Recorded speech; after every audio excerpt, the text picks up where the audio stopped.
Let's get the jitters out. Let's get the jitters out. Ooh.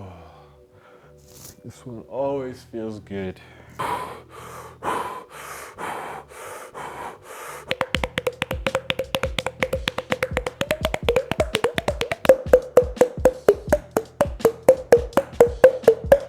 It's pretty cool. She sells seashells by the seashore. She sells seashells by the seashore. She sells seashells by the seashore. What's up, y'all? It's your boy Agnell encouraging you to try new things. This video is gonna show you how I patched a hole in the wall. This is something pretty new to me, hence my slogan, try new things. I wanted to try something new while I had time at home during this quarantine BS. The idea randomly came to my head as soon as I woke up one morning. It was kind of weird. So what I did was I posted a story on my Instagram asking people on advice on how to fix a hole in the wall. Good morning, boys and girls. This is Agnell Etienne encouraging you to try new things. I just needed a little bit of assistance this morning. I'm making this video to reach out to anybody who knows how to patch a hole in the wall. Surprisingly, I got a lot of feedback from a lot of people on Instagram, including feedback from my sisters. Why I'm doing this the whole time I'm watching a video? That's dirty. That's dirty. Withy, is that okay? No, it's not. It's not okay. Go brush your teeth. She does have a valid point though. After receiving feedback and advice from my Instagram followers, the next day I woke up and decided that I'm gonna fix that hole in the wall. Now, before I go into showing you guys how I patched the hole, I wanna show you guys how the hole got there in the first place. So one day I was coming home from work and I was parking in my garage, and I always park back first because I'm cool, you know? But this one time I parked in a little bit too far back and I ended up pushing the recycling can up towards the wall. The hinge of the recycling can that protrudes got pushed into the wall from me backing up too much with my car, and voila. There's the hole in the wall. So what I did was I got up, made breakfast, ate breakfast, and watched an episode of The Office, as I always do. After I ate breakfast, I grabbed my keys and my wallet, got in my car, and made my way to the nearest Home Depot. Take notice, whoa, move presidential like the POTUS, yeah. Who all this? No, I wrote it, yeah. Whole crew heading out, you hold this, whoa. Yeah, gotta take notice. After having a mini concert in my car, I made it to Home Depot. Now let me tell you guys something about Home Depot and me. I don't like this store. It's like too big. It looks like a huge warehouse. There's stuff all over the place. And even if they do have signs telling you where this is, where that is, I still could never find stuff in that store. I hate going to Home Depot. But this time I decided to try new things, and I wanted to find all the wall patching stuff by myself. A few moments later. Hello. I am trying to fix a hole in my wall. Okay. So I needed to know where the spackle and all that stuff is. How big is this hole? That's what she said. It's probably the size of my credit card. Okay, not that bad.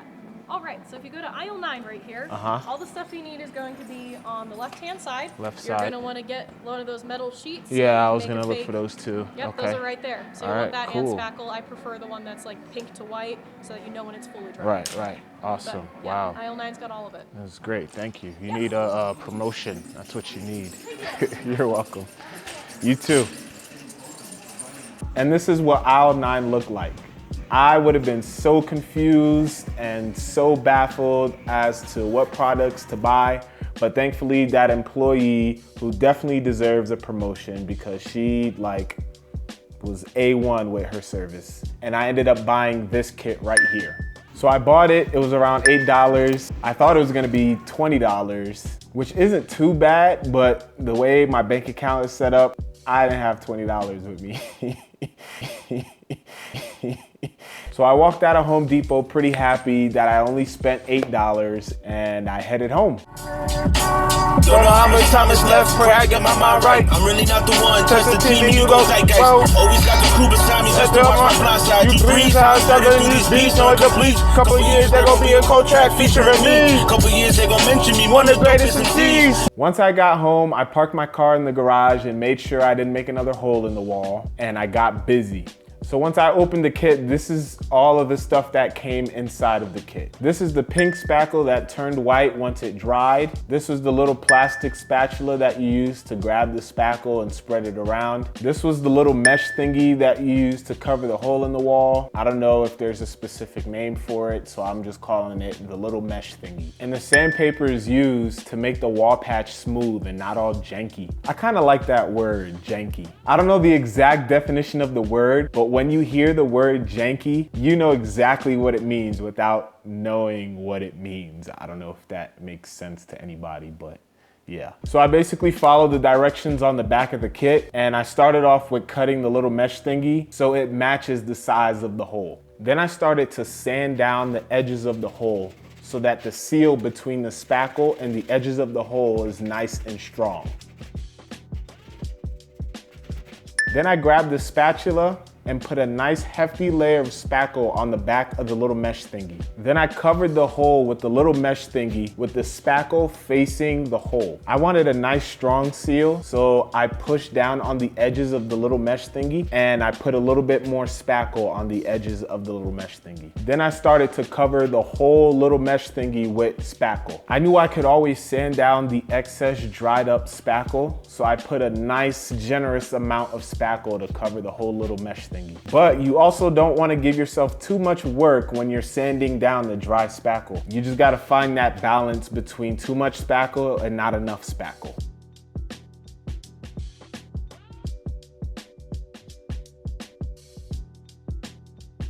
Two hours later. This is what the patch looked like after 2 hours. Now the kit said that it should take about 30 minutes to dry. That is some bullshit.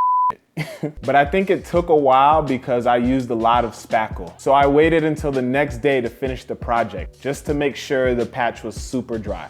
The next day. And this is what it looked like the next morning. I felt the patch to see if it was nice and firm, and finally, it was. But I did feel where the hole used to be by pushing the middle of the patch, and it had like a little cushion feeling to it. I knew it wasn't gonna feel like a brand new wall. I just wanted it patched and somewhat presentable so my landlord wouldn't freak out about it. And I know I'm kind of an idiot for exposing myself on this video, but my followers on Instagram wanted to know if I patched the hole in the wall. And overall, I thought this would be a pretty cool video to post. Adam, if you're watching this, I'm so sorry. It was an honest accident. I did not mean to poke the hole in the wall. Please don't take money out of my deposit, man. I'm broke and I need that money if I leave.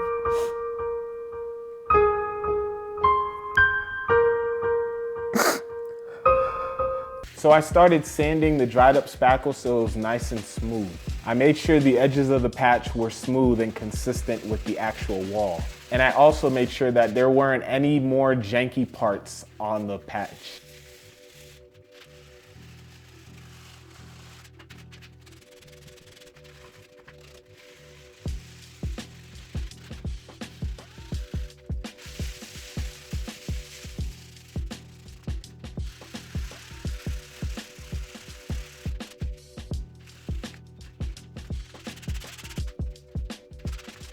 And after a few minutes of sanding, voila, here's the patched hole. And let me tell you something, guys. I don't know, but it just felt really, really good to see my work completed. I know it's a small task or, a small job, but like, it felt good to accomplish something. I felt like a repairman.